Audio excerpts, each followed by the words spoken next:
நிறங்களுக்குள்ள தொடர்புகள். இப்போ ஒவ்வொரு உறுப்புல ஏற்படக்கூடிய பாதிப்புகள் வெளியில நிறங்களாக பிரதிபலிக்கும். இதை எப்படி கண்டுபிடிக்கிறது? இப்போ நிலம் பிரபஞ்சம் அப்படின்றது மண்ணீரல், வயிறு. ஸோ இதனுடைய பிரதிபலிப்பு என்னன்னா மஞ்சள் நிறம். ஏன்னா நிலம் தூரத்துல பார்த்தீங்கன்னா சில இடங்கள்ல மஞ்சள் நிறமாக காட்சியளிக்கும்.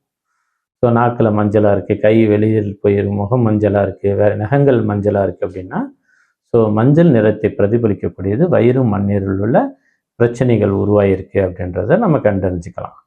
அடுத்து பார்த்திங்கன்னா காற்று மூலத்தோடு தொடர்புடையது. இப்போ அது நுரையீரலோட தொடர்புடையது. உள்ளுறுப்புகளில் நுரையீரல், பெருங்குடல். இந்த நிறங்கள் பிரதிபலிப்பு அப்படின்னு பார்த்தீங்கன்னா வெள்ளை நிறம். இப்போ சளியெல்லாம் கொலையாக வெள்ளையாக துப்புவாங்க. வெள்ளை தேமல் சொல்லுவாங்க, லூக்கோடெர்மா. ஸோ இதெல்லாம் நுரையீரலோடு தொடர்புடைய காற்று மூலத்தோடு தொடர்புடைய பிரச்சனை இருக்குது அப்படின்றத நம்ம இந்த பிரதிபலிப்பை நம்ம புரிஞ்சுக்கணும். அடுத்து கருப்பு நிறங்கள். உள்ளுறுப்புல பார்த்தீங்கன்னா சிறுநீரகம், நீர் ரொம்ப தூரத்துலேருந்து பார்த்தீங்கன்னா நீர் பிரபஞ்சம். அது சிறுநீரகம், சிறுநீரக பை. இந்த பிரதிபலிப்புகள் நிறங்களில் பிரதிபலிக்கும். நிறங்களில் கருப்பு நிறத்தை நம்ம பிரதிபலிக்கும் போது ஸோ நாக்கில் கருப்பாக இருக்கும், கால் திட்டுகள், முகங்கள் திடீர்னு கருப்பாக இருக்கும், கழுத்தில் பார்த்தீங்கன்னா கருப்பு நிறங்கள் இருக்கும், உடம்புலாம் வெள்ளையாக இருப்பாங்க, முகமும் வெளி பகுதி முழுச கருப்பாக மாறிக்கிட்டே இருக்கும்.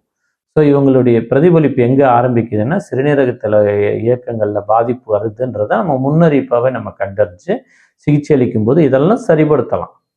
அடுத்து ஆகாய பிரபஞ்சம் அப்படின்னு சொல்றது கல்லீரல், பித்தப்பை. இதில் நிறங்களில் பிரதிபலிக்கிறது பச்சை நிறம். ஏன்னா அது அக்குபஞ்சரில் ஆகாயம்னாவே மரம் சொல்லுவாங்க. இந்த பச்சை நரம்புகள்லாம் தென்படும். பச்சை தோஷம்னு சொல்லிட்டு பச்சை மோஷன்லாம் போவாங்க. இவங்கெல்லாம் கல்லீரலுடைய பிரதிபலிப்பு நோயாளிகள். ஸோ பச்சை பச்சையாக வாந்தி எடுக்கிறது, இதெல்லாம் வச்சு நம்ம நோயை கண்டு அறிஞ்சிக்கலாம். அடுத்து சிவப்போட தொடர்புடையது, நெருப்பு மூலத்தோடு தொடர்புடையது இருதயம், சிறுகுடல். இதில் பிரதிபலிக்கக்கூடிய நிறங்கள் சிவப்பு நிறம். இந்த சொல்லுவாங்களே எனக்கு சிவப்பு சிவப்பாக இருக்குது, கை காலெலாம், தோலில் சிவப்பு நிறமாக இருக்குது, நாக்கெல்லாம் எனக்கு செவந்து போயிருக்கு அப்படின்னு சொல்லுவாங்க, உதடெல்லாம் ரொம்ப சிவப்பாக இருக்குது அப்படின்னு சொன்னாங்கன்னா இந்த நெருப்பு மூலகத்தோட தொடர்பில் பாதிப்பு இருக்குது என்பதை நாம் புரிந்து சிகிச்சை